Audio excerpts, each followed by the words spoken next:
भुर्भुवस्वः तत्सवितुर्वरेण्यं भर्गो देवस्य धीमहि धियो यो नः प्रचोदयात्।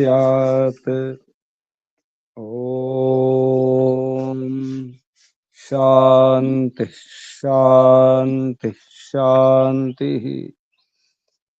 ओम పరమపిత పరమాత్మ ఓం. ఓముకు వందనాలు, ప్రణామాలు. ఋషులకు, మహర్షులకు, మునులకు, యోగులకు, గురువులకు, ఆచార్యులకు, అధ్యాపకులకు, పెద్దలకు, మాతాపితలకు, శ్రేయోభిలాషులకు, మిత్రులకు అందరికీ వందనాలు. సర్వేభ్యో నమో నమః. ఓం. అథ శ్రీమద్భగవద్గీత మూలము సర్వశాస్త్ర నిష్ణాత విపశ్చిద్వరేణ్య పండిత శ్రీ ముక్తి రామోపాధ్యాయ, తర్వాత నామము స్వామి ఆత్మానంద సరస్వతి గారు విరచిత భాష్యోపేతము, తెలుగు అనుకృతి, వేదాంగ పారంగత, దర్శన తత్వవేత్త, కళాప్రపూర్ణ పండిత గోపదేవ శాస్త్రి గారు విరచిత టీకా తాత్పర్య వివరణము, అవతారవాద సంయుతము, ప్రకాశకుడు ఆర్య సమాజం, కూచిపూడి. విశుద్ధ భగవద్గీతలో 9 అధ్యాయాలు పూర్తి చేసుకున్నాము. కర్మ గురించి, తర్వాత కూడా కర్మయోగమే 10వ అధ్యాయము. ఈరోజు 10వ అధ్యాయం కర్మయోగము. యజ్ఞ జ్ఞాన యజ్ఞముల శ్రేష్టత. యజ్ఞము, జ్ఞాన యజ్ఞం. యజ్ఞంలో రకాలు, అందులో జ్ఞాన యజ్ఞం వాటి గురించి శ్రేష్టత ఏమిటో చెప్పడం జరుగుతుంది. సారము సంగతి. ఎవరు పుస్తకాలు ఉన్నవారు చెప్పండి. పద్మాతమ్మ గారు గురించి చెప్పండి. కృష్ణారావు గారు. 6వ అధ్యాయమున యజ్ఞము కొరకు కర్మ చేయుట తప్పదని చెప్పబడినది. ప్రసంగవశమున నవమాధ్యాయాంతమునను అది చర్చింపబడినది. ఈ అధ్యాయమున యజ్ఞభేదములను చెప్పుచూ వానిలో జ్ఞాన హిందూ తపోయజ్ఞము అని యజ్ఞం 4 విధములుగా విభజింపబడినది. కర్మకాండమంతయు ద్రవ్య యజ్ఞములోనే లెక్కింపబడినది. బ్రహ్మోపాసన, ఇంద్రియ సంయమము తపోయజ్ఞం అనబడినది. ప్రాణాయామము, నియత ఆహారాది యోగములు విడి బుద్ధి నిర్ణయమున యజ్ఞము. ఈ జ్ఞానము శ్రద్ధయుక్తముకు నెడల మనుష్యుడు వెంటనే ధ్యేయమును పొందును. జ్ఞానము లేకుండా యహను సిద్ధింపవు. కర్మయోగముతో పాటు సంశయిచ్చేది జ్ఞానము చేరిన సువర్ణమునకు సుగంధం అబ్బినట్లే ఇటు జ్ఞానమని చెప్పిన సంశయమును దూరమునొచ్చి అర్జునుని సంగ్రామరూప కర్మయోగమున లగ్గునగునట్లు కృష్ణుడు ప్రేరేపించును. ఓం నమస్తే గురు. కృష్ణారావు గారు, అక్కడ సిగ్నల్ బాగాలేదు, ఇక్కడ సిగ్నల్ బాగాలేదు, కానీ మొత్తం మాటలు కట్ అవుతున్నాయి. ఆక్కుంటా వచ్చినాయి. లోపల ఉంటే బయటకు రండి, లేకపోతే ఫోన్ దగ్గర పెట్టుకోండి. వినిపిస్తుందా? మాటలు స్పష్టంగా రాలేదు. రాలేదు గురు. ఇక్కడ సిగ్నల్, అక్కడ సిగ్నల్, మొత్తం అయితే ఏదో జరిగింది. అయితే వినండి. అయితే ఇక్కడ ఈ దశమాధ్యాయం, నిజానికి ఇది దశమాధ్యాయం కాదు. వాస్తవంగా వాడుకలో ఉన్నటువంటి భగవద్గీతలో ఇది 4వ అధ్యాయమే. ఒకసారి భగవద్గీత చూసుకోండి, 4వ అధ్యాయం. కానీ మనకు విశుద్ధ భగవద్గీతలో 10వ అధ్యాయం. అంటే కొన్ని ప్రక్షిప్తాలు ఉన్నాయి, ఆ ప్రక్షిప్తాలు తీసి చెప్పడం జరిగింది. 4వ అధ్యాయమే. ఇంకా ఈ గత సంగస్య వరకు 9వ అధ్యాయం చెప్పుకున్నాం. అక్కడ నుంచి ఈ పుస్తకం చివరిలో ఉంది. ఏవేవి ప్రక్షిప్తాలో ఇవి కావు. గత సంఘస్య ముక్తస్య, ఇది కూడా 4వ అధ్యాయంలో ఉన్నటువంటి శ్లోకమే. వాడుకలో ఉన్నటువంటి భగవద్గీతలో, వ్యవహారంలో ఉన్నటువంటి భగవద్గీతలో ఇది 23వ శ్లోకం. 24వ శ్లోకం ప్రక్షిప్తం అన్నారు. బ్రహ్మార్పణం హవిర్ బ్రహ్మాగ్నౌ బ్రహ్మణ హుతం బ్రహ్మైవ తేన గంతవ్యం బ్రహ్మ కర్మ సమాధిన, ఇది ప్రక్షిప్తం. తర్వాత శ్లోకం దైవం ఏవ అపరే యజ్ఞం యోగినః పర్యుపాసతే బ్రహ్మాగ్నౌ అపరే యజ్ఞం యజ్ఞేన ఏవ ఉపజుహోతి అని ఈ 25వ శ్లోకం నుంచి చెప్పడం జరుగుతుంది. ఇది 10వ అధ్యాయంలో. 10వ అధ్యాయం అంటే 4వ అధ్యాయమే వాడుకుంటే దాంట్లో ఈ విషయం ఒకసారి వెనుక ఈ గీత శ్లోకాలన్నీ ఉన్నాయి. 4వ అధ్యాయం ఒకసారి చూసుకోండి ఏవేవి ప్రక్షిప్తాలో. ఇంకా మనం 4వ అధ్యాయంలోనే ఉన్నాం. దైవం ఏవ అపరే నుంచి అంటే 25వ శ్లోకం నుంచి ఇప్పుడు 10వ అధ్యాయము. కొత్త పుస్తకం ఉన్నవారు చూసుకోండి. బ్రహ్మార్పణం అది ప్రక్షిప్తం. అది దానికి చుక్క గుర్తు పెట్టుకోండి, ఇది ప్రక్షిప్తం.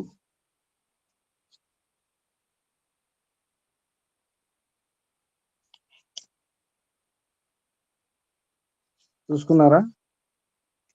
కిం కర్మ కిం అకర్మేది, అక్కడి నుంచి 9వ అధ్యాయం అంటే 16వ శ్లోకం నుంచి. కొత్త పుస్తకంలో అది కూడా ప్రక్షిప్తం రాసి పెట్టారు, అది కాదు, కొన్ని తప్పులు ఉన్నాయి కొత్త పుస్తకంలో. తర్వాత చూసుకుందాం. యజ్ఞములు ఎన్ని రకాలు? మామూలు యజ్ఞములు ఎన్ని రకాలు?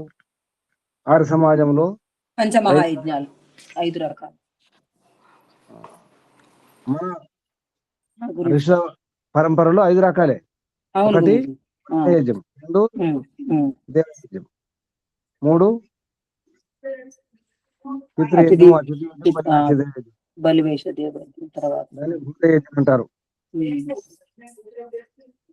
ఇది గమనించండి. అయితే ఇక్కడ ద్రవ్యయజ్ఞము, తపోయజ్ఞము, యోగయజ్ఞము, జ్ఞానయజ్ఞం అని 4 విధాలు చెప్పినారు. ద్రవ్య, తప, యోగ, జ్ఞాన 4 విధాలు. అంటే అవి ఒకటే అని అనుకోకండి, కొంచెం అటు ఇటు కలుస్తాయి, కానీ మొత్తం అది ఇది సమానం కాదు.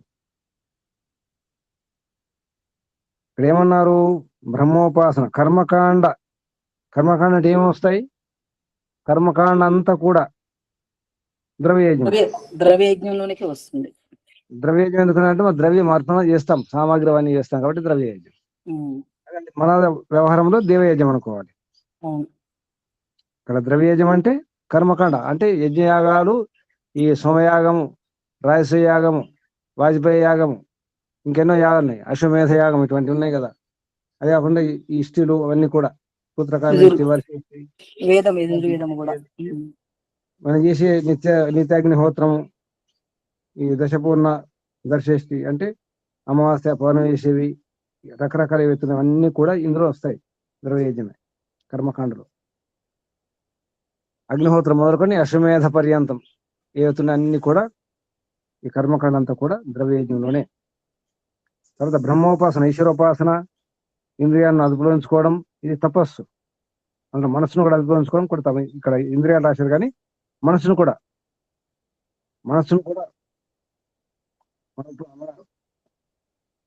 ఆధీనం స్వాధీనం ఉంచుకోవడం కూడా బ్రహ్మోపాసన. ఇది మన బ్రహ్మయజ్ఞం అన్నమాట. బ్రహ్మోపాసన అన్నారు కదా, అది తపోయజ్ఞం.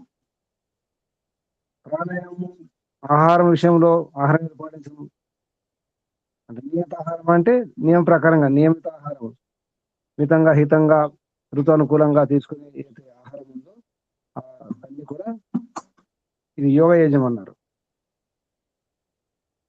సంశయాలన్నీ బుద్ధిని నిర్ణయం చేసుకుంటే స్థిరం చేసుకోవడము, మనసును స్థిరం చేసుకోవడము, చిత్తాన్ని స్థిరం చేసుకోవడం, ఇది జ్ఞానయజ్ఞం అన్నారు.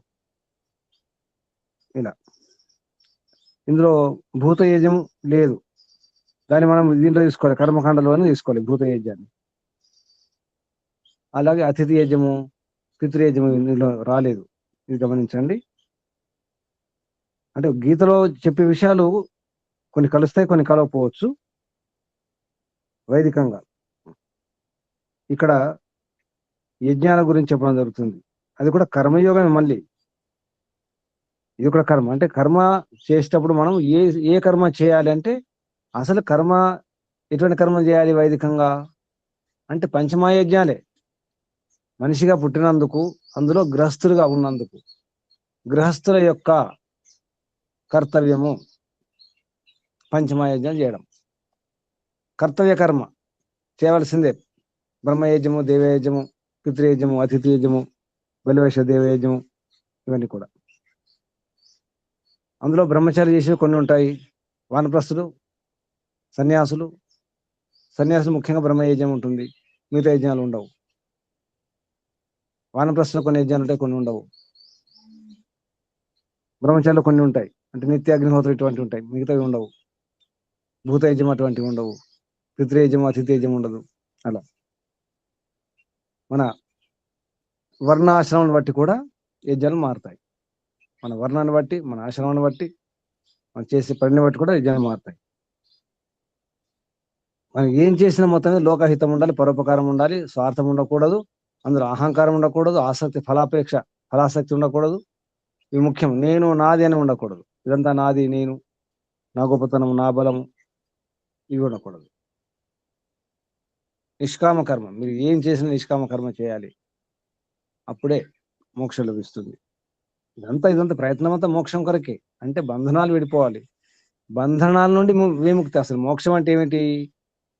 కష్టాల నుండి, దుఃఖాల నుండి, విషాదాల నుండి, సమస్యల నుండి విడిపోవడమే అసలు ముక్తి, మోక్షం. మనం మోక్షములో అంటాం. మోక్షములో ఏముంది చెప్పండి? మోక్షంలో ఏముందో ఎవరైనా చెప్పండి. మోక్షంలో ఏముంది? ఆనందమే కదా ఆనందం. గురూజీ. ఎక్కడుంది మోక్షం? అంటే ఇందాక చెప్పాను కదా, మనం మనం కొట్టుకుపోయారు. ఇందాక చెప్పిన మోక్షం అంటే ఏంటి? దుఃఖాల నుండి ముక్తి. దూరంగా ఉండడం. విముక్తి జాగ్రత్త వినాలి, అందుకే జాగ్రత్త వినాలి. మోక్షము, ముక్తి, విమోచనము, మోచనం, ఇవన్నీ పదాలు ఉన్నాయి కదా. ఏంటి? ఒకసారి మంత్రం గుర్తు తీసుకోండి. త్ర్యంబకం యజామహే ఉర్వారుకమివ బంధనాత్ మృత్యోహ ముక్షియ మామృతాత్. ఇక్కడ ఏమన్నారు? ఉర్వారుకమివ, ఉర్వారుకం లాగా. బంధనాత్, బంధనం నుండి. మృత్యోహ ముక్షియ, ఏ బంధనం? మరణం, జననం, మరణం అనే బంధనం నుండి. విముక్తి. ముక్షియ, మోక్షం అంటే ముక్తి చేసి, విడిపించి, దూరం చేసి. కానీ బంధనం ముక్షియ, కానీ ఎక్కడి నుంచి దూరం చేయకూడదు? మా అమృతాత్, వద్దు అమృతాత్, అమృతం నుండి మాత్రం దూరం చేయకండి. అంటే దూరం చేయడం అనేది ముక్తి. దానికి కష్టాల నుండి, బాధల నుండి, సమస్యల నుండి, దుఃఖాల నుండి, అశాంతి నుండి, భయాల నుండి దూరం కావడమే ముక్తి, మోక్షం. ఇప్పుడు చెప్పండి, మోక్షంలో ఏం లభిస్తుంది? అసలు మోక్షంలో ఏముందని? దుఃఖాల నుండి విముక్తి లభిస్తుంది. దుఃఖం నుండి విముక్తి లభించడమే మోక్షం కదా. మరి మోక్షంలో ఏముంది?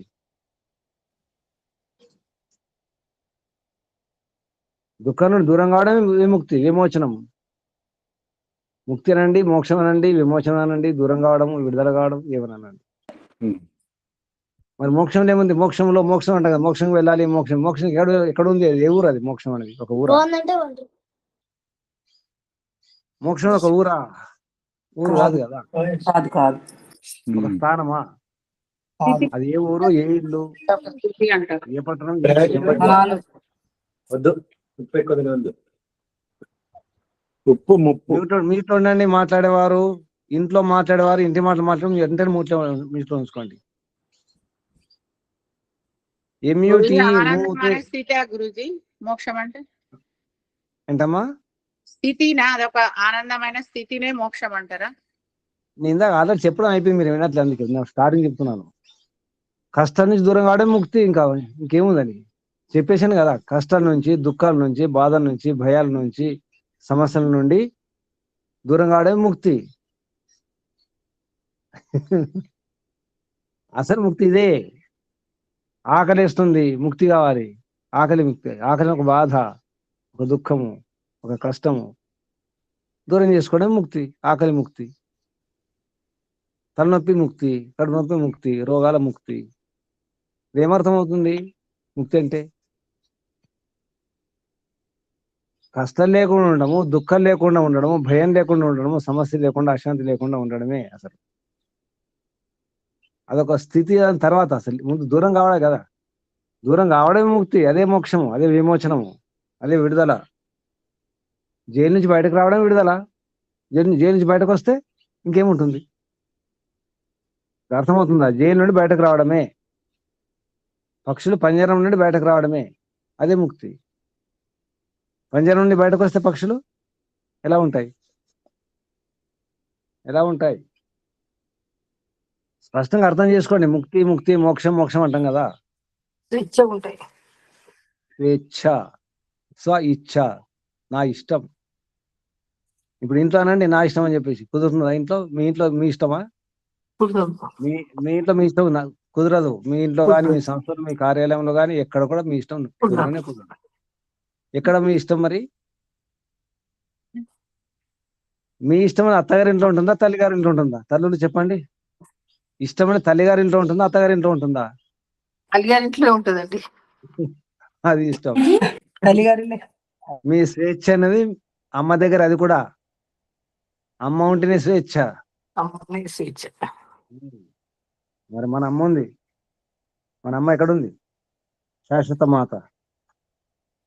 శాశ్వత మాత ఎక్కడుంది? పరమాత్మ ఎక్కడుంది? శాశ్వత మాత నాలోనే, మనలోనే నేనున్నా. మీ తల్లిగారిలు ఎక్కడుంది? మా దేహంలోనే ఉంది. మీ తల్లిగారిలు కూడా మీ దగ్గర ఉంది. మరి లోపల మనస్సు లోపల ఆత్మ పరమాత్మ వద్ద స్వ ఇచ్ఛ అంటే మీ ఇచ్ఛ కదా. మళ్ళీ అక్కడ స్వేచ్ఛ అంటాం కదా. నా ఇష్టం అనే యోగ్యత కూడా ఉండాలి. చిన్నపిల్లలు నా ఇష్టం అని చెప్పేసి రోడ్ల మీద తూరుకుంటామా? చిన్నపిల్లలు అర్థం కాదు, అసలు నడకే రాదు సరిగా. నా ఇష్టం అంటే ఊరుకుంటామా ఏంటి? ఊరుకుంటారా తల్లులు? చెప్పండి, ఊరుకుంటారా? ఊరుకోరండి. నా ఇష్టం అమ్మ రోడ్డు మీద తిరుగుతా అంటే చిన్నపిల్లలు నడక సరిగా రాదు. అప్పుడు ఎవరి ఇష్టము? మాట్లాడతాయి, నడక రాకుండా మాట్లాడతాయి. అప్పుడు స్వేచ్ఛ ఎవరి స్వేచ్ఛ? పిల్లల స్వేచ్ఛనా, తల్లి స్వేచ్ఛనా? తల్లి ఇష్టం ప్రకారం. అలాగే మోక్షములో ఎవరి ఇష్టము? మోక్షంలో మీ ఇష్టమా?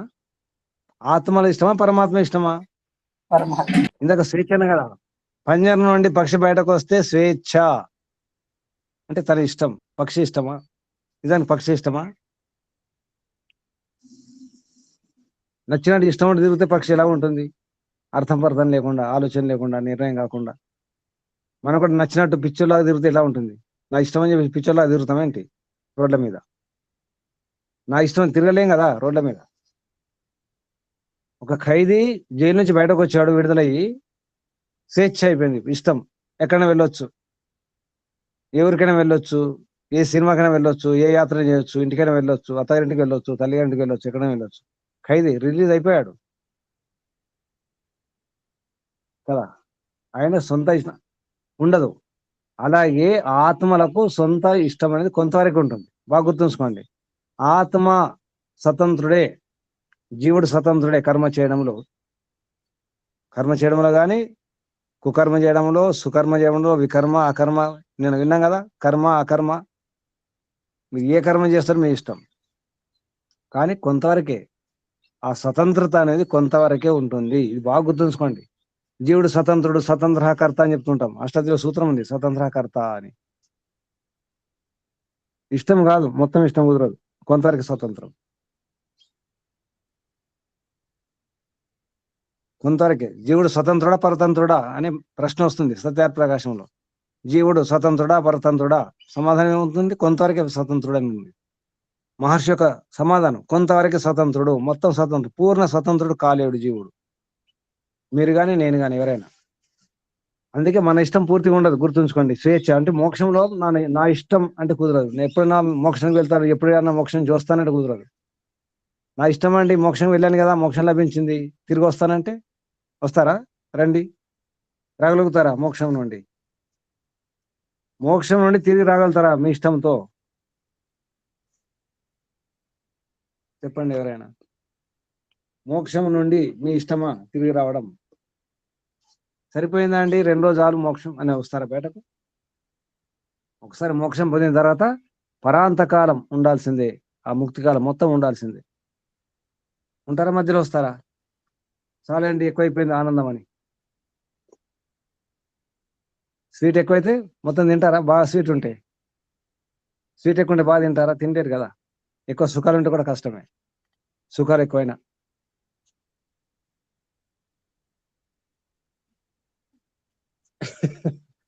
మోక్షం కావాలా వద్దా చెప్పండి, అది చెప్పండి. ఇప్పుడు మోక్షం కావాలా వద్దా? వినిపిస్తుందో లేదు? కావాలి కానీ గురు కొంచెం కావాలి కానీ కొంచెం కావాలి గురించి. కొంచెం పూర్తిగా అయితే మరి భరించడం గురించి సుఖాలు ఎక్కువైనా నా కష్టమే.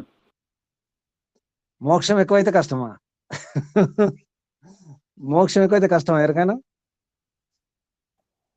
అసలు ఇది భౌతిక తెలిస్తే సుఖాల్లో కదా ఇది ఉంటుంది కష్టమో కదా. చెప్పేది చెప్పడానికి గురుగారు. తెలియదు, అసలు అనుభవం తెలియదు లేదు కదా. కాబట్టి తెలియదు. ఇప్పుడు చెప్తున్నానమ్మా, బాగా స్వీట్ ఎక్కువ తింటారేంటి? చాలా స్వీట్ ఉంది, తీయ ఆ, ఉంది, బాగా తీయ ఆ. ఉంది, బాగా కమ్మ ఉంది, చాలా కమ్మ ఉంది, తింటారా? బాగా తింటారా? చాలా కమ్మగా ఉంటాయి. అలా తింటే సుఖం తినలేమండి. ఎంత వచ్చేస్తుంది. తిన్నారు గురించి అసలు షుగర్ ఉందనుకో ఆ కొద్ది కూడా తినలేదు. లేదు, పిండి వంటలే, కొద్దిగా పిండి వంటలే అనుకోండి, జంతికలే, చెక్కలే, అది మీకు దానికి నచ్చిన దీనికి సంబంధం లేదు గురుజీ.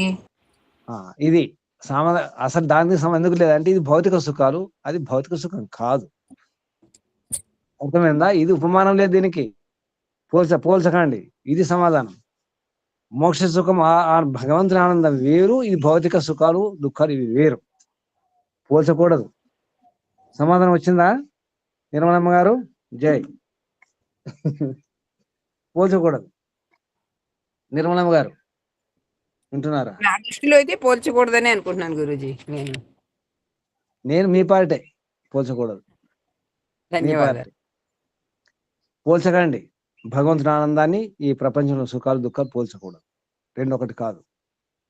అందుకే తిరిగి రావడం వీలేదు. అసలు ఆత్మ కోరుకుంటుంది ఎన్నో అనేక జన్మల నుంచి కోరుకునేది అదే. స్వాభావికంగా నేను అక్కడ ఉన్నాను, ఎక్కడ ఉండను, మా అమ్మ ఒడిలో ఉంటాను అంతే. తల్లి కావాలి పిల్లలకు. మా అమృతం నుండి దూరంగా చేయకండి ప్రభు. మామ అంటే నన్ను ఒకటి, మా అంటే నన్ను, ఒక మా అంటే నన్ను అని అర్థం, ఒక మా నన్ను అనే అర్థం వస్తుంది, మరొక మా వద్దని అర్థం వస్తుంది. మామ అంటే రెండు అర్థాలు వేరు. మా నన్ను మామ అంటారు మన దాన్ని. నన్ను మా వద్దు, అమృతం దూరం చేయదు. ఈ రోజు మామ అమృతాత్ అని చెప్పుకోండి. మామ అమృతాత్, నన్ను దూరం చేయకండి, నన్ను దూరం చేయకండి. మామ్ కదా గురుగారు, మామ్ అమృతాత్ కదా. అక్కడ అమ్మ వినండి, మంత్రం ఉంది మా అమృతాతే, ఒకటే మా. నేను ఇంకొక మా కలుపుకోమంటున్నాను, అంటే నన్ను అనే అర్థం వచ్చి ఇంకొక మా ఉన్నది. రెండు మాలే, ఒక మానే మామ్ అంటే నన్ను, మా అమృతాత్ అంటే నన్ను దూరం చేయకండి అని అర్థం అవుతుంది. మా అంటే మామ్ అంటే నన్ను, మా వద్దు, అమృతం అంటే నీ నుండి, అమరం నుండి దూరం చేయకండి అని భగవంతుని వేడుకోవాలి. ఇక్కడికి వద్దాం. మనం ఇదంతా కావాలంటే జ్ఞానం ఉండాల్సిందే, సరైన జ్ఞానం ఉండాలి, శుద్ధమైన జ్ఞానం ఉండాలి. కాబట్టి జ్ఞాన యజ్ఞం అది ముఖ్యం అన్నారు ఇక్కడ. ఎన్ని రకరకాల యజ్ఞాలు చేస్తున్నాం కానీ జ్ఞానముతో, వివేక జ్ఞానముతో యజ్ఞం చేయాలి. అంటే యజ్ఞం చేసే పద్ధతి ఏమిటి, విధానం ఏమిటి, జాగ్రత్తలు ఏమిటి, సాధనం, ఆ నియమాలు, ఆ క్రమం అంతా అర్థం చేసుకుని చేయాలి. అప్పుడు ఫలితం వస్తుంది. అది యజ్ఞం. ఈ మొదటి శ్లోకం చూద్దాం. కృష్ణుడు ఏమంటున్నాడు? ఈ ఎన్నో ఉన్నాయి అంటే జ్ఞానం ముఖ్యం. జ్ఞాన మహిమను చెప్పిన సంశయం దూరమునర్చి అర్జునుని సంగ్రామ రూప కర్మయోగం. అంటే సంగ్రామం అనేది ఉంది కదా, అదొక కర్మయోగం. నిజానికి యుద్ధం చేయడం కర్మయోగమే, యుద్ధం చేయడం కూడా యజ్ఞమే, ధర్మరక్షణ కదా, అది యజ్ఞమే. ఆ విషయం చెప్తాను. అంటే నువ్వు కర్మయోగం అంటే నీ యొక్క యజ్ఞం ఏమిటి? కర్మ చేయడం, యుద్ధం చేయడమే, అది కర్మయోగం. యుద్ధం చేయి. ఆ విషయంలో శ్లోకం దైవం ఏవ అపరే యజ్ఞం యోగినః పర్యుపాసతే బ్రహ్మాగ్నౌ అపరే బ్రహ్మాగ్నావపరే విడదీస్తే బ్రహ్మాగ్నౌ అపరే యజ్ఞం యజ్ఞో యజ్ఞేన ఏవ యజ్ఞేనైవ అంటే యజ్ఞేన ఏవ ఉపజుహవతి యజ్ఞేన ఏవ ఉపజుహవతి యజ్ఞేనైవోపజుహవతి. తెలుగు అర్థం చెప్పండి. ఎవరున్నారు కొత్త వారు? భాగ్యలక్ష్మి గారు కొత్త వారు ఎవరు లేరు. పద్మమ్మ గారు మీ దగ్గర పుస్తకం ఉందా? వీడియోల పద్మమ్మ గారు, గురూజీ వీడియోల పద్మమ్మ గారు. పుస్తకం లేదు గురుజీ నా దగ్గర. సరే సరే. పద్మమ్మ గారు ఓకే సరే సార్. మీ పేరు పద్మావతమ్మ గారు. చెప్పండి పద్మావతమ్మ గారు, చెప్పండి అవును గురూజీ. చెప్పండి చెప్పండి మీరే చెప్పండి.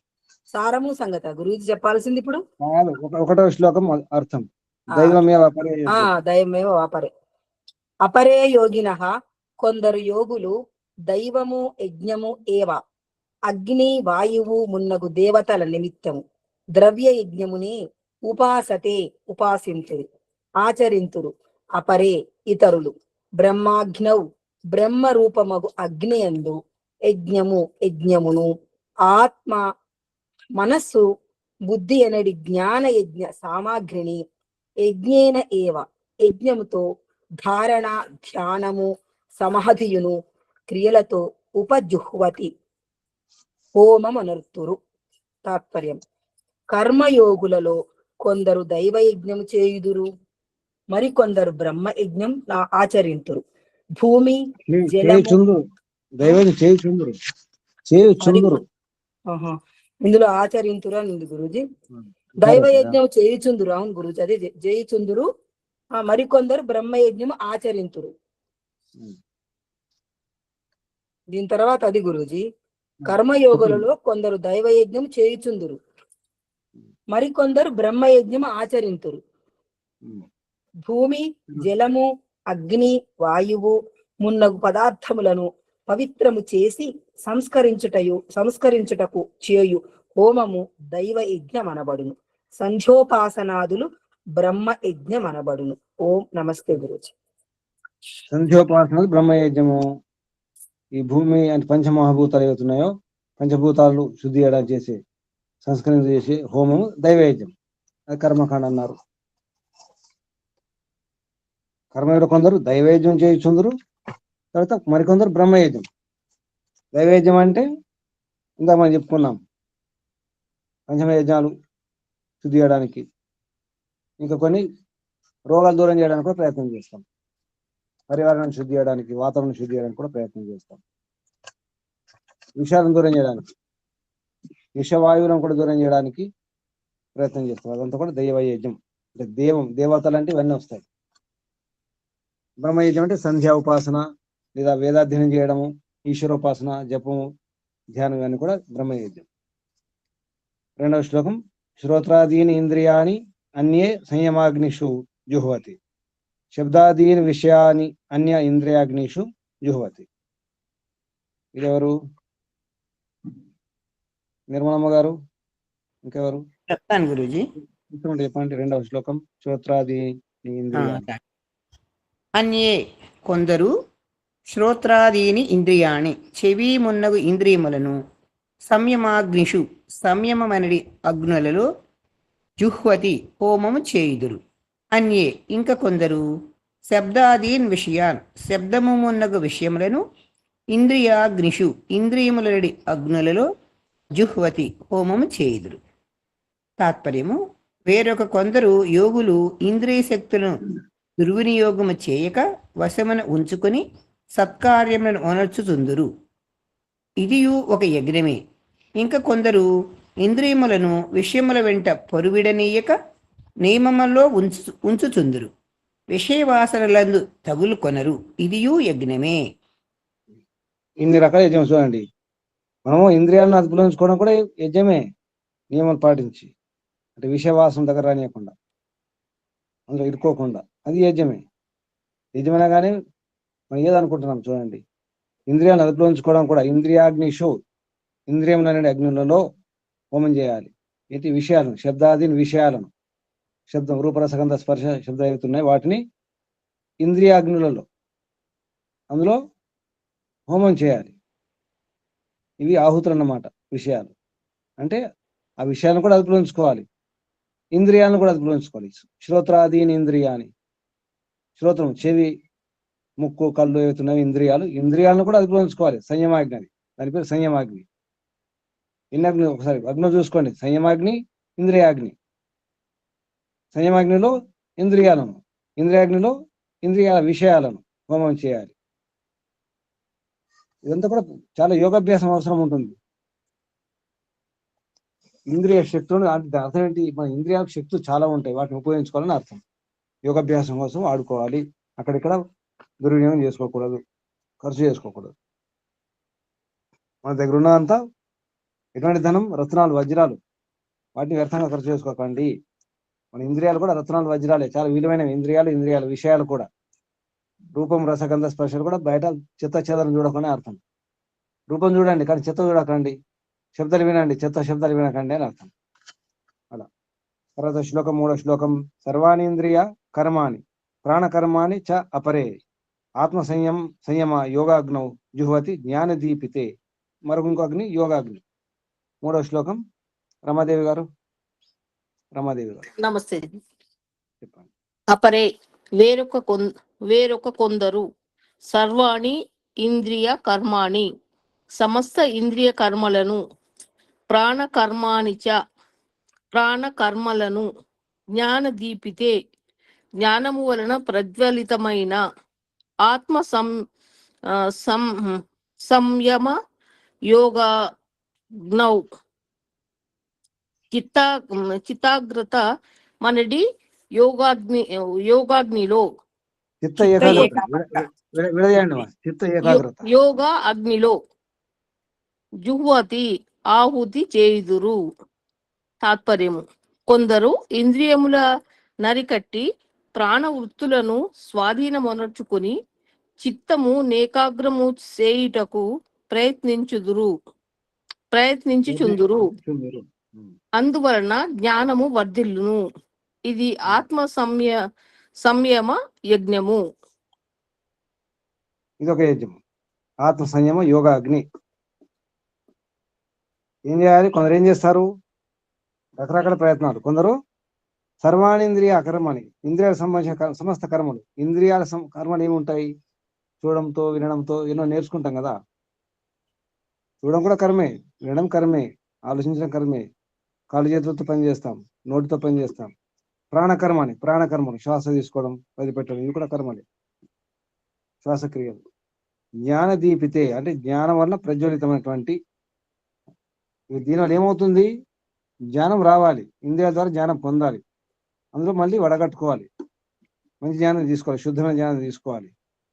ఆత్మ సంయమ యోగాగ్నిలో అంటే చిత్తం ఏకాగ్రం చేసుకొని, ఏకాగ్రత అనేది అది యోగాభ్యాసంలో ఏకాగ్రస్థితి అనేది దీని సంబంధం సమాధి,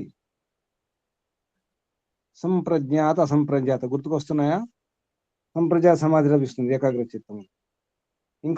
ఇంకా ప్రయత్నం చేస్తే నిరుద్ధావస్థ, అసంప్రజ్ఞాత సమాధి. ఆ విషయం చెప్తారు ఇక్కడ. అది ఆత్మ సంయమ యజ్ఞం. తర్వాత శ్లోకం చూద్దాం, 4వ శ్లోకం. ఇది ప్రాణాయామానికి సంబంధించింది. అపానే జుహ్వతి ప్రాణం ప్రాణే అపానం తథా అపరే ప్రాణ అపాన గతి రుద్ధ్వ ప్రాణాయామ పరాయణ. సుజాతమ్మ గారు. గురుజీ నమస్తే. గురుజీ అపరే ఇతరులు ప్రాణాపాన గతి రుద్ధ్వా ఉచ్ఛ్వాస నిశ్వాసల గతిని ఆపి ప్రాణాయామ పరాయణాః ప్రాణాయామమున తత్పరులవుచు అపానే ప్రాణం అపాన వాయువన ప్రాణవాయువును ప్రాణే అపానం ప్రాణమున అపానమును జుహ్వతి ఆహుతి చేయుదురు. ఇతరులు ఉచ్ఛ్వాస నిశ్వాసములను స్వాధీనము చేసుకొని ప్రాణాయామమునర్చు చిత్తశుద్ధి కొరకు యత్నింతురు. ఇతరులు గురుజీ వేరే వాళ్ళు రకరకాలు ఉంటాయి కదా. అర్థమైంది గురుజీ. అంటే ఇక్కడ ఆత్మ సంయమ యజ్ఞం అన్నారు, ఇంద్రియాలను అన్నారు, ఇక్కడ ఉచ్ఛ్వాస నిశ్వాసాలు అంటారు. ఇది ప్రాణాయామం గురించి. ఇది ప్రాణాయామం కూడా గురూజీ. అగ్ని కదా, ప్రాణాయామం కూడా అగ్ని. ఇప్పుడు ఏం చేస్తున్నారు? అపానములో ప్రాణం, ప్రాణములో అపానం అంటే ఏంటి? ప్రాణాయామం చేయడం. ఇప్పుడు శ్వాస తీసుకోవాలనిపిస్తుంది, పీల్చుకోవాలనిపిస్తుంది, పీల్చుకోకూడదు. పీల్చుకున్నాం, నిండా నింపినాం, ఇప్పుడు ఏం చేయాలనిపిస్తుంది? బయటకు వదిలిపెట్టాలనిపిస్తుంది, చేయకూడదు. అప్పుడు ఏమవుతుంది చెప్పండి? ఏమవుతుంది? శ్వాస నింపుకున్నాను, ఒకసారి చూసుకోండి అందరూ, శ్వాస నింపుకోండి, ఆగండి. నింపుకున్న తర్వాత ఏమనిపిస్తుంది? కొద్దిగా సేపు ఆగిన తర్వాత వదిలిపెట్టాలి, వదిలేయాలి, కానీ వదిలిపెట్టకూడదు, ఆగాలి. లోపల నింపుకొని ఆపితే దాన్ని ఏ ప్రాణాయామం అంటారు? లోపల నింపుకొని ఆపిన దాన్ని ఏ ప్రాణాయామం అంటారు? పూరకము కదా. భస్త్రిక. నన్ను అడుగుతాను, నన్ను అడుగుతా. చెప్పండి, ఒకరు చెప్పండి, ఎవరైనా ఒకరు. అంతర ప్రాణాయామం. సరైన పేరు చెప్పండి. అభ్యంతర ప్రాణాయామం. అభ్యంతర ప్రాణాయామం. ఆభ్యంతర ప్రాణాయామం. ఆభ్యంతర ప్రాణాయామం. అభ్యంతర ప్రాణాయామం. గాలి బయటకు వదిలిపెట్టినాము, ఇప్పుడు ఏం చేయాలి? పీల్చుకోవాల్సి వస్తుంది. గాలి బయటకు వదిలిపెట్టేసినాం, ఆపాము, ఇప్పుడు ఏం చేయాలి? పీల్చుకోవాలి, కానీ పీల్చుకోకూడదు. దీని ఏమంటారు? బాహ్య ప్రాణాయామం. బాహ్య ప్రాణాయామం. ఇదే అపాని జ్యోతి ప్రాణం ప్రాణేనాపానం తథాపరే. ఇంకోటి ఉంటుంది, మ్యూట్లో, అందరు మ్యూట్లో ఉండండి. ఎక్కడి నుంచి అయితే సౌండ్లు వస్తే వాళ్ళు మ్యూట్ ఉండాలి ముఖ్యంగా. అంటే మీకు తెలుసు, మీ చుట్టూ సౌండ్లు ఉన్నాయి, ఎవరో మాట్లాడుతున్నప్పుడు మీరే మ్యూట్లో ఉండాలి. అవన్నీ రికార్డ్ అవుతున్నాయి, ఆ మాటలు, ఆ శబ్దాలన్నీ రికార్డ్ అవుతాయి ఇక్కడ. వెంటనే మ్యూట్లో ఉండండి. ఇంకోటి ఉంది, ప్రాణాయామములు ఎన్ని రకాలని చెప్పారు పతంజలి మహర్షి యోగ దర్శనంలో? పేరు చెప్పండి ఒకరు, ఎవరినొకరు. పద్మావతమ్మ గారు పేరు చెప్పండి. పద్మావతమ్మ గారు పేరు చెప్పండి. గురుజీ చెప్పండి పేర్లు. ఒకటి ఆభ్యంతర ప్రాణాయామము, 2 రెండవది బాహ్య ప్రాణాయామం అంటే బయటనే, 3వది స్తంభ వృత్తి గురుజీ. 4వది చెప్పండి ఎవరన్నా. 4వది, 4వ ప్రాణాయామం పేరు ఏంటి? చెప్తా గురుజీ, ఒక్క నిమిషం. సత్యనారాయణ గారు చెప్పండి. బాహ్యాభ్యంతర విషయాక్షేపి. బాహ్యాభ్యంతర విషయాక్షేపి. ఇప్పుడు మ్యూట్లోనండి. అయితే మ్యూట్లోనండి. ఇప్పుడు దాని అర్థం ఏంటి? బాహ్యాభ్యంతర విషయాక్షేపి అంటే మనం గాలి పీల్చుకున్నాము, నింపినాము, తీసివేయట్లేదు, ఇంకా ఆపేమంతే, కుంభకం చేసి పెట్టుకున్నాం. నిజానికి బయట తీసేయాలి, కానీ తీసేయకుండా ఇంకా పీల్చుకోవాలి. ఇంకా పీల్చుకున్న తర్వాత మళ్ళీ ఆపాలి. మళ్ళీ ఆపిన తర్వాత ఏమవుతుంది? బయటకు పంపాలి కదా, విడిచిపెట్టాలి. లేదు, ఇంకా పీల్చుకోవాలి, లోపలికి ఆపాలి. కొద్దిసేపు తర్వాత మళ్ళీ బయట తీసేయాలనిపిస్తుంది, చాలా ఇబ్బంది అవుతుంది, అయినా లోపలికి పీల్చుకోవాలి. ఎలా ఉంటుంది ఇది? ఇది విషయాక్షేపం అంటే దానికి రివర్స్ చేయడం అన్నమాట. నిజానికి పీల్చుకోవాలి, తప్పకుండా పీల్చుకోవాల్సిందే, ఆయన కాదు. అలా అంటే అర్థం ఏంటి? దాన్ని పూర్తి వ్యతిరేకం చేయడం. బాహ్య అభ్యంతర విషయాక్షేపి. బాహ్య ప్రాణాయం కావచ్చు, ఆభ్యంతర ప్రాణాయం కావచ్చు, దానికి పూర్తి విరుద్ధంగా చేయాల్సిందే. అది చాలా అభ్యాసం, యోగాభ్యాసం ఉండాలి, సాధన ఉండాలి, సాత్విక ఆహారం తీసుకోవాలి. చాలా ఏళ్ళు సాధన అయిన తర్వాత అప్పుడు చేయగలుగుతారు. అది యోగులు స్థితి వచ్చిన తర్వాత అప్పుడు వారికి సాధ్యమవుతుంది. అందరు చేయకండి, ఇది దీనివల్ల ప్రమాదం ఉంటుంది. బాహ్య అభ్యంతర విషయాక్షేపి. ఇక్కడ ప్రాణాయామ యొక్క స్థితి ఏమిటో ఎలా చేయాలో చెప్పడం జరుగుతుంది. అపానే జుహతి ప్రాణం ప్రాణే అపానం తథాపరే. ప్రాణాపాన గతి రుద్ధ్వ. ఈ ప్రాణాపాన గతిని ఆపేసి చేస్తే అది అంటే గాలి పీల్చుకోవట్లేదు, వదిలిపెట్టట్లేదు, ఏం చేయట్లేదు, కుంభకం చేసేసాం అంతే, స్థిరం. ప్రాణాపాన గతి రుద్ధ్వ. ప్రాణాపాన గతిని ఆపేస్తే అది ప్రాణాయామం. వాళ్ళు ఏమంటారు? ప్రాణాయామ పరాయణులు అవుతారు. ప్రాణాయామ పరాయణులు అంటే ప్రాణాయామంలో తత్పరులు. ప్రాణాయామ పరాయణ అంటే ప్రాణాయామం చేయడంలో అందరం తత్పరులు అవుతారు, అదే చేసుకుంటుంటారు అన్నమాట. పారాయణం అంటాం కదా, యజుర్ పారాయణ యజ్ఞం పేరు పెట్టుకుంటాం మనం పారాయణం అని. ఇది పరాయణ, పారాయణం కాదు, పరాయణ చేసేవాడు, అందులోనే ఉండేవాడు, తత్పరుడు, తత్ అందులోనే ఉండేవాడు, ఇంకా మరొకటి లేదు, వేరే ధ్యాస లేదు. పరాయణ, పరాయణ అంటే వారు, ఇది బహువచనం. ప్రాణాయామ పరాయణం. మనం ఏం కావాలి? బ్రహ్మ పరాయణం కావాలి, ఓం జప పరాయణం కావాలి. పరాయణ పదం గుర్తుంచుకోండి. మన పారాయణం చేసేవాడు పరాయణుడు, అలా గుర్తుంచుకోండి. పారాయణం చేస్తే పరాయణం అవుతాడు. ఇది ప్రాణాయామ పరాయణం. ఇందులో సందేహం ఉందో అడగండి ఏమైనా ఉంటే ప్రాణాయామాల గురించి. 4 ప్రాణాయామాలు. ఇక మిగతావన్నీ కూడా శ్వాసక్రియలే. ఏమిటి? ఇవన్నీ కూడా అనులోమ విలోమ కానీ ఇవన్నీ మిగతావన్నీ కూడా శ్వాసక్రియలే. కపాలభాతి మీరు ఏమని చెప్పండి, అన్ని కూడా శ్వాసక్రియలే, వ్యాయామానికి సంబంధమే. శ్వాసకు సంబంధం అంటే కొంతవరకు చేయాలి, శుద్ధి వరకే. వీటి పేర్లు ప్రాణాయామం కానే కాదు. ప్రాణాయామం అంటే ప్రాణాలు ఆపడము, సాగదీయడము, స్థిరం చేయడం, ఇవన్నీ అర్థాలు వస్తాయి. ఏమైనా సందేహాలు ఉంటే అడగండి. సందేహాలు ఉన్నాయి ప్రాణాయామం గురించి? గురూజీ, ఓంకారము చాలాసేపు చెప్పుకుంటూ దీర్ఘంగా చెప్తే అది ప్రాణాయామం లాగానే ఉంటది కదా గురూజీ? కాదు. ఓం ఓం మనం శ్వాస ఆపట్లేదు, శ్వాసను కుంభకం చేయాల్సి వస్తుంది, ఆపాల్సి వస్తుంది ప్రాణాయామం. అది చేయట్లేదు కదా, అది ప్రాణాయామం అన్నారు, జపం అవుతుంది అంతే. అంటే ఉక్కిరి బిక్కిరి అయ్యే వరకు ఓంకారం చెప్పి అప్పుడు ఇంకా చెప్పలేను అన్నప్పుడు ఆపితే అట్లా ఒక రకమైన ప్రాణాయామం కాదు. దీర్ఘ శ్వాసలు అంటే గాలిని బయట తీసేస్తున్నాం. ఓం అన్నప్పుడు ఏమవుతుంది? లోపల ఉన్న గాలి బయటకు వస్తుంది అంతే. అలా బయట తీసేసి ఆపవచ్చు, అప్పుడు ప్రాణాయామం అవుతుంది.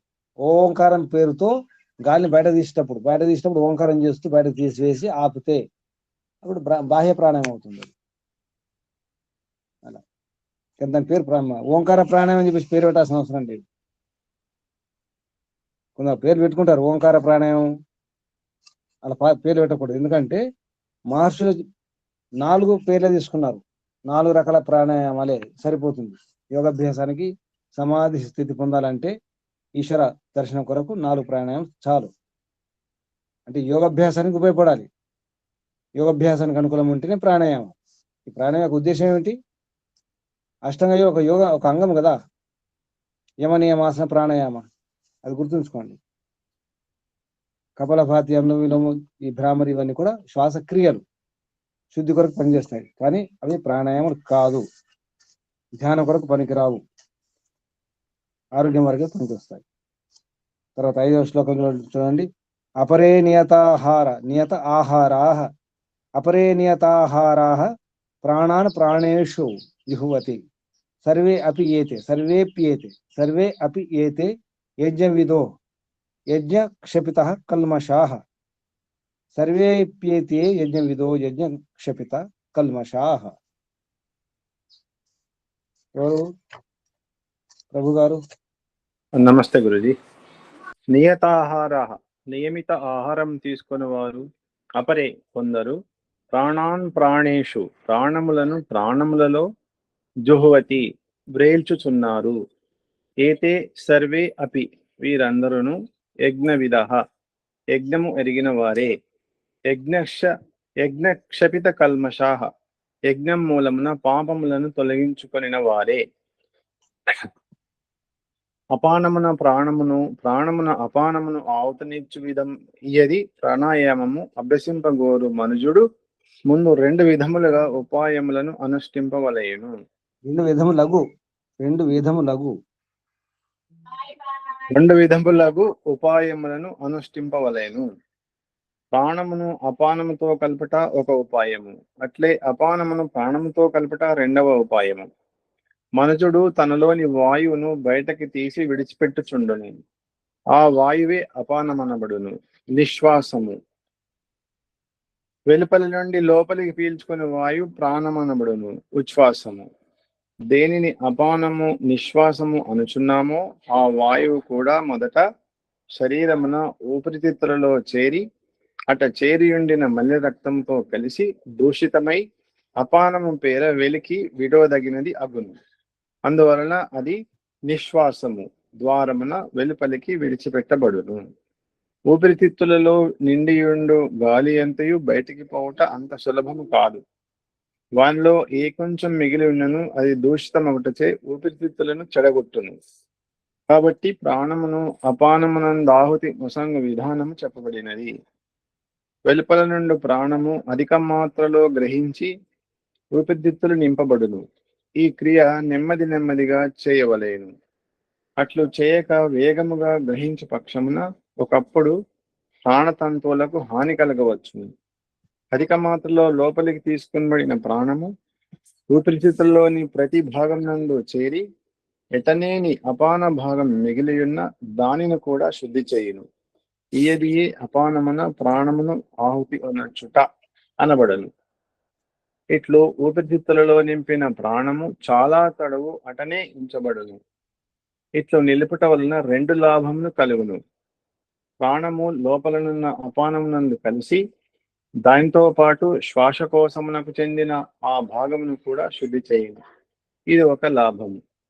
ప్రాణము చాలా తడువు శ్వాసాశయము నందు ఉండుట వలన దాని ఆకర్షణము వలన శరీరమునందంతటను వ్యాపించి ఉన్న ప్రాణము కూడా హృదయము వంకకు మరణ ఆరంభించును.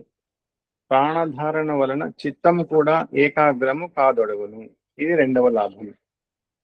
ఇంకా చాలా ఉంది, ఎవరు చదవాలా? చదవండి.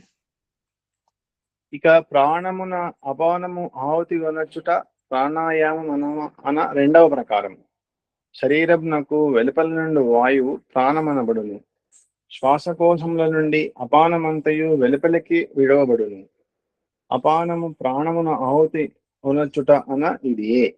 అట్లు చేసి శ్వాసకోశములను ఖాళీ చేసి అట్లే కొంత తడవు వారిని ఉంచవలను.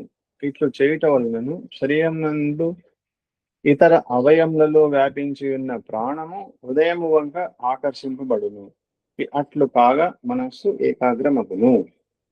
ప్రాణము ఆహుతి అనొచ్చుట 3వ రక ప్రాణాయామము. ఇందు ప్రాణమున అపానము కాని అపానమున ప్రాణము కాని ఆహుతి ఉనర్పబడదు. ప్రాణము ఎక్కడికక్కడే ఉండునట్లు ఉచ్ఛ్వాస నిశ్వాసములు కలగకుండునట్లు ప్రాణాపానముల గతి నిలిపివేయబడును. ఇది ప్రాణము ఆహుతియుట అగును. దీని వలనను మనస్సు ఏకాగ్రము కలుగును. ప్రాణాయామమున ఇది ఒక విధము. ధ్యాన యోగం మూలమునను ప్రాణాయామం జరుగును. అది 2వ విధము. ఈ విధిని అనుసరించి ఈ గీతా శ్లోకముల భావము క్రింద వ్రాయబడుచున్నది. ఈ విధి అందు హృదయమును ఆరంభించి బ్రహ్మరంధ్రం వరకు గల ప్రాణమంతయు ప్రాణమనబడును. హృదయము నుండి క్రింది భాగమున పాదముల వరకు ఉండు ప్రాణము అపానమనబడును. ఈ విధి యందు భృకుటి మధ్యలో గాని బ్రహ్మరంధ్రమున గాని మనస్సు ఏకాగ్రం చేయబడును. మనస్సు నుండి వృత్తులను తొలగించి పై 2 స్థానములలో ఒక చోట మనస్సు నిలపబడునని అభిప్రాయము. మనస్సు ఎటుపోయిన అటు ప్రాణము కూడా పోనారంభించును. మనస్సు మస్తిష్కమున ఎటనేని ఏకాగ్రమైనప్పుడు హృదయమునకు పై భాగమునను క్రింది భాగమునను ఉండు ప్రాణమంతయు మస్తిష్కం వైపున ఏక ప్రారంభించును. హృదయమునకు క్రిందనున్న ప్రాణము దానికి పైననున్న ప్రాణంతో కలిసినప్పుడు అవి 2ను పరస్పరము ఒకదాని యందు ఇంకొకటి ఆహుతి ఎంచబడను. హృదయమునకు పైనుండు ప్రాణము మస్తిష్కమున నుండి ప్రాణంతో చేరినప్పుడు ప్రాణమున ప్రాణమాహుతి అయినట్లు తెలుసుకొనవలెను. మస్తిష్కమున ప్రాణాపానము లేకమైనప్పుడు సమాధి ఏర్పడును. ప్రాణాయామమునకు భోజన నియము ఆవశ్యకము. ఆహారం మితంగా ఉండవలేను. సాత్వికమై ఉండవలేను. నమస్తే గురుజీ.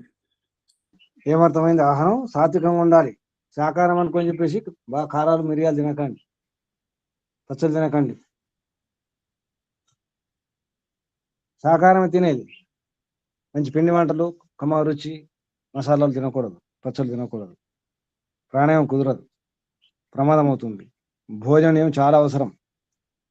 ఇక్కడ పేరు చెప్పకుండా ఈ వివరణ అంతా ఎవరు రాసినట్టు మనకు మన గోపదేవ్ శాస్త్రి గారు రాశారు ఇదంతా, ఈ బ్రాకెట్ ఉన్నదంతా. దాని అర్థం ఇదే: ఆభ్యంతర ప్రాణాయామం, బాహ్య ప్రాణాయామం, మధ్యలో ప్రాణములు అంటే ప్రాణములోనే, అపానంలోనే అక్కడికక్కడ ఆపడం, దాని పేరు స్తంభ వృత్తి. ఆ పేరు రాయలేదు అంతే. ప్రాణములోనే అంటే అక్కడికక్కడ ఆపేస్తాం. తీసుకోవడం కానీ, శ్వాస నింపడం కానీ, విడిచిపెట్టడం ఉండదు. ప్రాణాయామం చేస్తే ఏమి లాభం కూడా రాయడం జరిగింది. మనసు ఏకాగ్రం అవుతుంది, రక్తం శుద్ధి అవుతుంది, అన్ని అవయవాలు శుద్ధి అవుతాయి. ప్రాణాయామం ఎటువంటిది అంటే, ధాతువులను, బంగారం శుద్ధి చేయడానికి అగ్నిలో వేసి కాల్చినప్పుడు ఆ బంగారం ఎలా శుద్ధి అవుతుందో, అలా శరీరంలో ప్రతి అణువను కణకణం కూడా శుద్ధి అవుతుందట. శరీరం శుద్ధి కాదు, మనసు కూడా ఏకాగ్రం అవుతుంది. అది ప్రాణాయామం యొక్క మహిమ, లాభం. ఎన్నో లాభాలను ప్రాణాయామం చేస్తే ఎన్నో రోగాలు కూడా పోతాయి, ఎన్నో సమస్యలు పోతాయి. కాబట్టి ప్రాణాయామం చేయడం చాలా అవసరం. కానీ భోజనం, ప్రాణాయామ నియమాలు ఇష్టం వచ్చినట్టు చేయకూడదు. ఎప్పుడంటే అప్పుడు. ఎండాకాలం వేరు, చలికాలం వేరు, వర్షాకాలం వేరు, అక్కడ దుమ్ము ధూళి ఉంటే వేరు, పొగ దుర్గంధం ఉంటే వేరు. మన శరీరం, వయస్సు, చిన్నపిల్లలు, యువకులు, పెద్ద వయసు ఉంటే అందరూ సమానం చేయకూడదు. జలుబు ఉన్నప్పుడు, జ్వరం ఉన్నప్పుడు, తలనొప్పి ఉన్నప్పుడు, తినగానే మలబద్ధకం ఉన్నప్పుడు, ఉదరశుద్ధి, పొట్టశుద్ధి కానప్పుడు చేయకూడదు. ఇటువంటి ఎన్నో నియమాలు ఉన్నాయి. ప్రాణాయామ నియమాలు చాలా సూక్ష్మ నియమాలు ఉంటాయి. ఆ నియమాలు పాటించి చేయాలి. చేసినప్పుడు అసలు రోగాలు రావు, రోగాలు వచ్చినా పోతాయి. రోగ నిరోధక శక్తి చాలా పెరిగిపోతుంది. అంతేకాకుండా బ్రహ్మచర్యం కూడా ఉంటుంది, ధారణ ఉంటుంది, స్మరణ శక్తి ఉంటుంది, సాహసం ఉంటుంది, ధైర్యం ఉంటుంది. దీనివల్ల ఎన్నో లాభాలు ఉన్నాయి. పతంజలి మహర్షి అయితే దానికి ఒక అంగం అని ఒక స్థానం కల్పించిన అంగం, అష్టాంగ యోగంలో ఒక అంగం, యోగ అంగం అది ప్రాణాయామము. కాబట్టి చాలా జాగ్రత్త చేయండి, తెలుసుకొని చేయండి. అనుభవం ఉన్నటువంటి గురువు వద్ద నేర్చుకోండి. గురు సమ్ముఖంలో, గురుముఖంగా నేర్చుకోవాలి ప్రాణాయామం అంటే. అందుకే నియతాహారం అన్నారు. అపరే నియతాహార, నియతమైనటువంటి అంటే నిర్ణయించినటువంటి నియమిత ఆహారం తీసుకోవాలి. అంటే నియమాలతో కూడుకున్న ఆహారం ఉండాలి. అలా ప్రాణేషు జ్యోతి, ప్రాణములు అనే ఈ స్తంభవృత్తి ప్రాణాయామం చాలా సులభంగా రాసినారు, కానీ అది చాలా కష్టం కూడా. ఎక్కడికక్కడ ఆపడం, వెంటనే ఆపడం కాదు. గాలి పీల్చుకోవడం కానీ వదిలిపెట్టడం కానీ వెంటనే చేయకూడదు. దాన్ని గమనిస్తూ గమనిస్తూ గమనిస్తూ గమనిస్తూ చేయాలి. శ్వాస లోపలికి వెళ్తుందా, బయటకు వస్తుందా, లోపలికి వెళ్తుందా చూస్తూ చూస్తూ చూస్తూ అక్కడ ఆగినట్టు అనిపిస్తుంది. లోపలికి వెళ్ళడం కానీ బయటకు రావడం కానీ ఉండదు. అప్పుడు ఆపాలి. వెంటనే అనుకున్నాం, వెంటనే ఆపేసాం, అది కాదు. అది ఒకసారి మనకు దుర్గంధం వచ్చినప్పుడు, పొగ వచ్చినప్పుడు వెంటనే ఆపుతాం. అది స్తంభవృత్తి అనుకుంటే అంత సులభం కాదు కదా. అంత సులభమైతే దానికి ఒక పేరు పెట్టడం ఉండదు. పతంజలి మహర్షి దానికి 3వ స్థానం ఇచ్చినారు. బాహ్య ప్రాణాయామం, ఆభ్యంతర ప్రాణాయామం, స్తంభవృత్తి. చివరిది బాహ్య అభ్యంతర విషయాక్షేపి. 3వ స్థాయి అంటే అర్థం ఏంటి అంటే అంత సూక్ష్మం ఉందని అర్థం. అందుకే గురుముఖంగా నేర్చుకోవాలి ప్రాణాయామాలు. అప్పుడు చాలా లాభం ఉంటుంది. ఇది విషయం. 6వ శ్లోకం చూద్దాం. ద్రవ్యయజ్ఞా తపోయజ్ఞ, ద్రవ్యయజ్ఞా తపోయజ్ఞా, యోగయజ్ఞా తథా పరే. అక్కడ సకారం వచ్చిందంటే విసర్గది. ద్రవ్యయజ్ఞాస్తపోయజ్ఞా యోగయజ్ఞాస్తథా పరే స్వాధ్యాయ జ్ఞానయజ్ఞాశ్చ, స్వాధ్యాయ జ్ఞానయజ్ఞాశ్చ యతయ సంశ్రితవ్రత. కొత్త పుస్తకాలు ఉన్నవారు దిద్దుకోండి. స్వాధ్యాయ జ్ఞాన యా ఉంది, యజ్ఞ రెండు కలిసి ఉండాలి. జ్ఞానయ యజ్ఞాశ్చ రాశారు, ముద్రణ దోషం. అది జ్ఞాన యజ్ఞ, జ్ఞానము, జ్ఞాన తర్వాత అక్కడ స్పేస్ ఇచ్చుకోవచ్చు. స్వాధ్యాయ జ్ఞాన యా జ్ఞాపకం రావాలి. ఇది శ్లోకం. ద్రవ్యయజ్ఞాస్తపోయజ్ఞ యోగయజ్ఞాస్తథా పరే స్వాధ్యాయ జ్ఞాన యజ్ఞాశ్చ యతయ సంశ్రితవ్రత.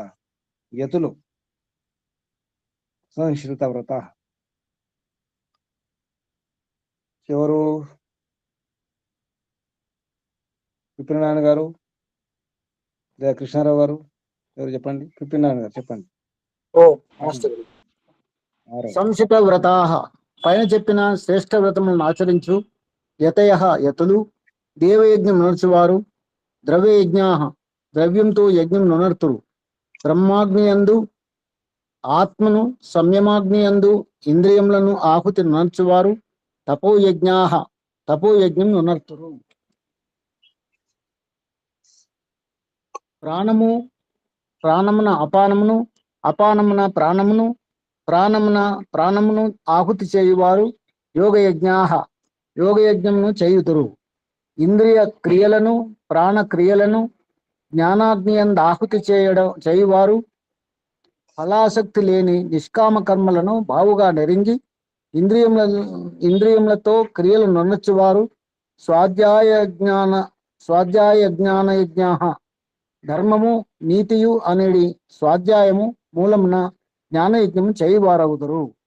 తాత్పర్యం: ఇట్లు కర్మయోగులు ద్రవ్యయజ్ఞములు, తపోయజ్ఞములు, యోగయజ్ఞములు, స్వాధ్యాయ యజ్ఞములు, జ్ఞానయజ్ఞములు చేయుచుందురు. వారు వ్రతులు యతులు. నమస్తే. వారు వ్రతులు యతులు. సంశిత వ్రత అంటే మంచి శ్రేష్ఠ వ్రతం ఆలోచించేవారు. సంశిత వ్రత యతయ యతులు వీళ్ళందరూ కూడా ద్రవ్యయజ్ఞముతో అంటే ఇక ద్రవ్యయజ్ఞాలు బ్రహ్మయజ్ఞం ఇవన్నీ కూడా అవుతున్నాయో వాళ్ళందరూ కూడా మొత్తం అయితే అన్ని యజ్ఞాలే, ఇవన్నీ కూడా యజ్ఞాలే. ద్రవ్యయజ్ఞం, తపయజ్ఞం, తర్వాత యోగయజ్ఞం, స్వాధ్యాయజ్ఞం, జ్ఞానయజ్ఞం, ఇన్ని రకాల యజ్ఞాలు. అంటే సాధ్యం వేద, ఇక్కడ సాధ్యం అంటే మోక్ష శాస్త్రాల అధ్యయనం. పతంజలి దర్శనంలో సాధ్యం అంటే మోక్ష శాస్త్ర అధ్యయనం. తర్వాత ఓం జపోవా అన్నాడు వ్యాస మహర్షి. మోక్ష శాస్త్రాలు అంటే ఏంటి? వేదాలు, వేదానుకుల శాస్త్రాలు. తర్వాత ఓం జపం చేయడం కూడా, అది కూడా స్వాధ్యాయజ్ఞం అవుతుంది. కాబట్టి అన్ని రకాల యజ్ఞాలు ఇక్కడ చెప్పడం జరిగింది. కర్మయోగులు ద్రవ్యయజ్ఞములు, తర్వాత తపోయజ్ఞములు, యోగయజ్ఞము, స్వాధ్యాయజ్ఞము, జ్ఞానయజ్ఞములు చేసేవారు వ్రతం తీసుకొని ఉండాలి. అంటే వ్రతం పాటించాలి, అనుష్ఠానం చేయాలి. యతులు అంటే యత్నం చేసేవారు, ప్రయత్నం చేసేవారు యతులు. ప్రయత్నం చేస్తుండాలి, పురుషార్థం చేస్తుండాలి. 7వ శ్లోకం కొత్త పుస్తకాలు ఉన్న వారికి సూచన ఏంటంటే 7వ శ్లోకం లేదు కానీ కింద అర్థం ఉంది, చూసుకోండి. పాత పుస్తకాలు ఉంది. 7వ శ్లోకం యజ్ఞశిష్ట అమృత భుజో యాంతి బ్రహ్మ సనాతనం నా అయం లోకో అస్తి అయజ్ఞస్య కుతో అన్య కురు సత్తమ. ఈ శ్లోకం లేదు కానీ అర్థం ఉంది. కొత్త పుస్తకాలు రాసుకోండి. ఇది యజ్ఞశిష్ట అమృత భుజో యాంతి బ్రహ్మ సనాతనం. ఎవరు? కృష్ణారావు గారు. 7వ శ్లోకం యజ్ఞశిష్టామృత భుజ. యజ్ఞశిష్టామృత భుజ యజ్ఞశాస్త్రమనడి అమృతమును భుజించువారు సనాతనము బ్రహ్మ అనాది బ్రహ్మను యాంతి పొందుదురు. కురు సత్తమ కురు శ్రేష్ఠ అయజ్ఞస్య యజ్ఞము చేయని వానికి అయం లోక నాస్తి ఈ లోకము లేదు. అస్య కుత పరలోకం ఎట్లు సిద్ధించును? యహపరము రెండును చెడును. తాత్పర్యం: ఇట్లు యజ్ఞములను ఆచరించి యజ్ఞశాస్త్రమును అమృతమును సేవించే వారికి బ్రహ్మపదము లభించును. వారు మోక్షానందము అనుభవించరు. పైన చెప్పబడిన యజ్ఞమును ఆచరించిన వారికి ఈ జన్మమే సఫలము కాదు, ఇక పరజన్మం ఎట్లు సఫలమగును? ఒకసారి చూసుకుందాం, మన జన్మ సఫలం అవుతుందా? ఇప్పుడు మన జన్మ ఎవరికారు చూసుకుని ఒకసారి, నా జన్మ సఫలం అవుతుందా? ఈ జన్మ సఫలం కానప్పుడు పరజన్మ ఎలా అవుతుంది? ఈ జన్మనే ఇప్పుడే సఫలం కావడం లేదు, ఈ రోజే సఫలం లేదు, రేపేలా సఫలం? ఈ రోజే ప్రయత్నం సరిగా లేదు, రేపు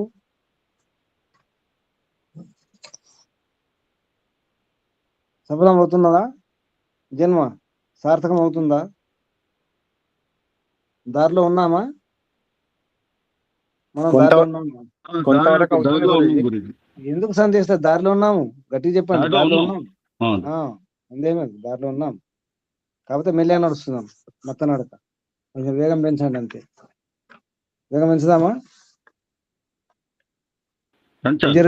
మంత్రం వచ్చింది, చేయనలాగా డేగలాగా వేగం పెంచండి. కింగ్ ఫిషర్ ఉంటుంది, లకుముఖ పిట్ట. దాడి చేస్తే తప్పకుండా పట్టుకుంటుంది అంతే. అలా ఉండాలి, చాలా వేగంగా ఉండాలి. వేగం పెంచండి, నత్తనాడక పనికిరాదు. వాయిదాలు వేసుకోకండి అని అర్థం. యజ్ఞాలు చేస్తేనే జన్మ సఫలం, లేకపోతే సఫలం కాదు. మన జీవనమే హవనం. ఎన్నోసార్లు విన్నారు కదా, జీవనమే హవనం.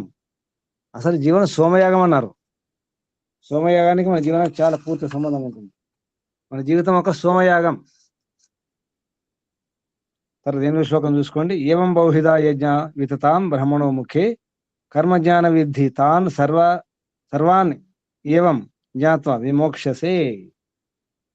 సర్వాన్ ఏవం జ్ఞాత్వా విమోక్ష్యసే. ఎవరు కొత్తవారు ఎవరున్నారు? నావేనమ్మ గారు, అప్పలనాడు, బొత్సప్పనాయుడు గారు పుస్తకం ఉందా? భాగ్యలక్ష్మమ్మ గారు పుస్తకం అంటే చెప్పండి.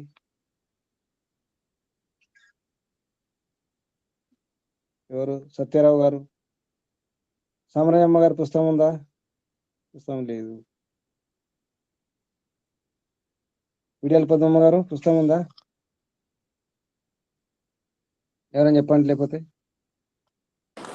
గురుజీ చెప్పండి అమ్మా. 8వ శ్లోకం. ఏవం బహుధ. ఏవం ఇట్లు బ్రహ్మణ ముఖే వేదవాణి మూలమున బహువిధ అనేక విధములైన యజ్ఞాహ యజ్ఞములు వితతాహ వ్యాపించినవి. తాన్ సర్వాన్ వానినన్నింటినీ కర్మజాన్ విద్ధి కర్మల వలన ఏర్పడునవిగా ఎరుంగుము. ఏవం జ్ఞాత్వా ఇట్లు తెలుసుకొని విమోక్షసే విడువబడుదువు. తాత్పర్యము: పైన వర్ణించిన యజ్ఞముల వంటి సత్కార్యములు వేదముల ఎన్నియో మానవులకు కర్తవ్యములుగా విధింపబడి ఉన్నవి. అవి ఎన్నియు కర్మలను ఆచరించుట చేతనే సిద్ధించును. ఈ విషయమును ఎరిగి మోక్షోపాయమును గుర్తింతుగాక. కర్మ విముఖులకు సుఖ శాంతులు లభింపవు. నమస్తే. కర్మ విముఖుడు. కర్మ చేయడానికి అభిముఖంగా ఉండాలి, ముందుకెళ్ళాలి కానీ వెనక్కి తిరిగి రాకూడదు, విముఖంగా ఉండకూడదు. అటువంటి వారికి సుఖశాంతులు లభించవు. అసలు అన్ని యజ్ఞాలే, సత్కర్మలన్నీ కూడా యజ్ఞాలే, పరోపకారం చేసేవన్నీ కూడా యజ్ఞాలే. కాబట్టి యజ్ఞం తప్పకుండా చేయాలి, అది కర్తవ్యం. వేదములు ఎన్నో ఉన్నాయి కర్తవ్యాలు, ఆ కర్తవ్యాలన్నీ కూడా యజ్ఞాలే ప్రతిది కూడా. అందుకే మన జీవనమే హవనం. అన్ని కర్మలు ఆచరించాలి, వేదవిహిత కర్మలన్నీ ఆచరించాలి. అప్పుడే మనకు సుఖము శాంతి లభిస్తాయి, లేకపోతే లభించవు అని మాట ఎవరంటున్నారు? విమోక్షసే, విశేషంగా మోక్షం పొందుతావు. విమోక్షసే, నీవు మోక్షం పొందుతావు. ఏవం జ్ఞాత, ఇలా తెలుసుకొని. సర్వాన్ కర్మజ్ఞానం విద్ధి. కర్మజ్ఞాన విద్ధి అంటే కర్మజ్ఞానం తెలుసుకున్నప్పుడు. ఏవం జ్ఞాతం, ఇలా తెలుసుకొని, ఇలా తెలుసుకుంటే విమోక్షసే, విడుదల అవుతుంది, నీకు విశేషంగా అవుతుంది. మోక్షం కావాలా, విమోక్షం కావాలా? మోక్షం మోక్షం కాదు, విమోక్షం కావాలి, విశేషంగా మోక్షం కావాలి. ఇది ఎవరు అంటున్నారు? ఎవరిని అంటున్నారు? కృష్ణుడు అర్జునుడితో చెప్తున్నాడు. మర్చిపోవద్దు. తర్వాత 9వ శ్లోకం చూసుకుందామా, రేపు చేద్దాం. లేకపోతే కృష్ణుడి ద్వారా చెప్తున్నారు, కృష్ణ ద్వారా చెప్పిస్తున్నారు. కృష్ణుని పాత్ర ద్వారా 9, 10, 11, 12, 13, 14 ఇంకా 6 శ్లోకాలు ఉంటే రేపు చూద్దాం. ఇక్కడ ఆపేద్దాం. ఏమైనా సందేహాలు ఉంటే అడగండి, సందేహాలు ఉన్నాయా? మన జీవనం యజ్ఞమే.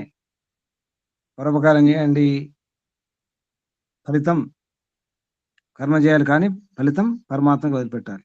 కర్మణ్యేవాధికారస్తే. ఇదే నిజానికి భౌతిక యొక్క మొత్తం సారమంత ఇదే. మన డ్యూటీ మనం చేసుకోవాలి, మన కర్తవ్య కర్మలు మనం చేసుకోవాలి. పాపపుణ్యం మనకు సంబంధం లేదు. వేదం ద్వారా భగవంతుడు ఏమన్నాడు బాగా అర్థం చేసుకుని చేయాలి, అర్థం కాకుండా చేయకూడదు. అర్థం చేసుకుని చేస్తే తప్పలేదు, మనకు సంబంధం లేదు. ఇక పాపం పుణ్యం మనకు సంబంధం లేదు, అంత భగవంతుడు చూసుకుంటాడు. నా కర్మ లిప్పితే నరే, వేదం కూడా చెప్పేదే. కర్మ ఏమంటదు, సంబంధం లేదు. ప్రశ్నలు, సందేహాలు, సంశయాలు చేద్దామా? కళ్ళు మూసుకోండి. దీర్ఘ శ్వాస ఒకసారి.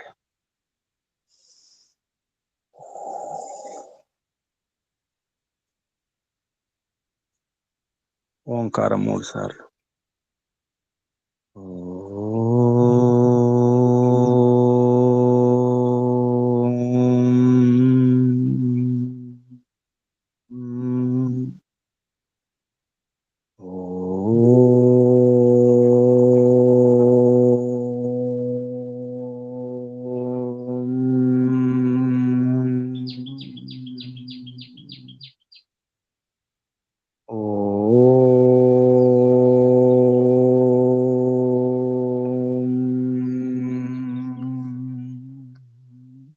శాంతి శాంతి శాంతి.